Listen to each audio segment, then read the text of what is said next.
कबीले में मुहाफिज सिपाहियों के अलावा और कोई नहीं होगा और इस तरह हम कबीले में बआसानी हमला कर सकते हैं। अब मेरे भाई का बदला लेने का वक्त आ गया है। निकोला, तुम्हें क्या परेशानी है? कुछ तो गड़बड़ है, दिख रहा है मुझे। हेलेन के आने तक मुझे सुकून नहीं मिलेगा। हाँ।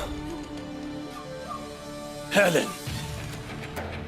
उम्मीद है कि तुम खुशखबरी लेकर आई होगी। सब ठीक है निकोला?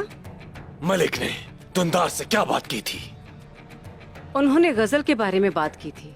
उस्मान ने दुंदार की बीवी को उसके भाई के पास भेज दिया है। हो सकता है दुंदार भी वहीं गया हो। अच्छा है, उसका कस्तामूनू में रुकना मेरे लिए फायदेमंद है और जब वक्त आएगा वो मेरे लिए मुफीद होगा।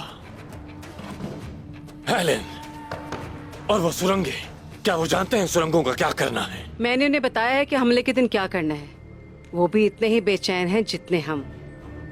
वो अब भी आबादकारी के कागजात के पीछे हैं। अब जो मैं करने वाला हूँ उसके बाद इस सरजमीन पर एक भी तुर्क बाकी नहीं रहेगा।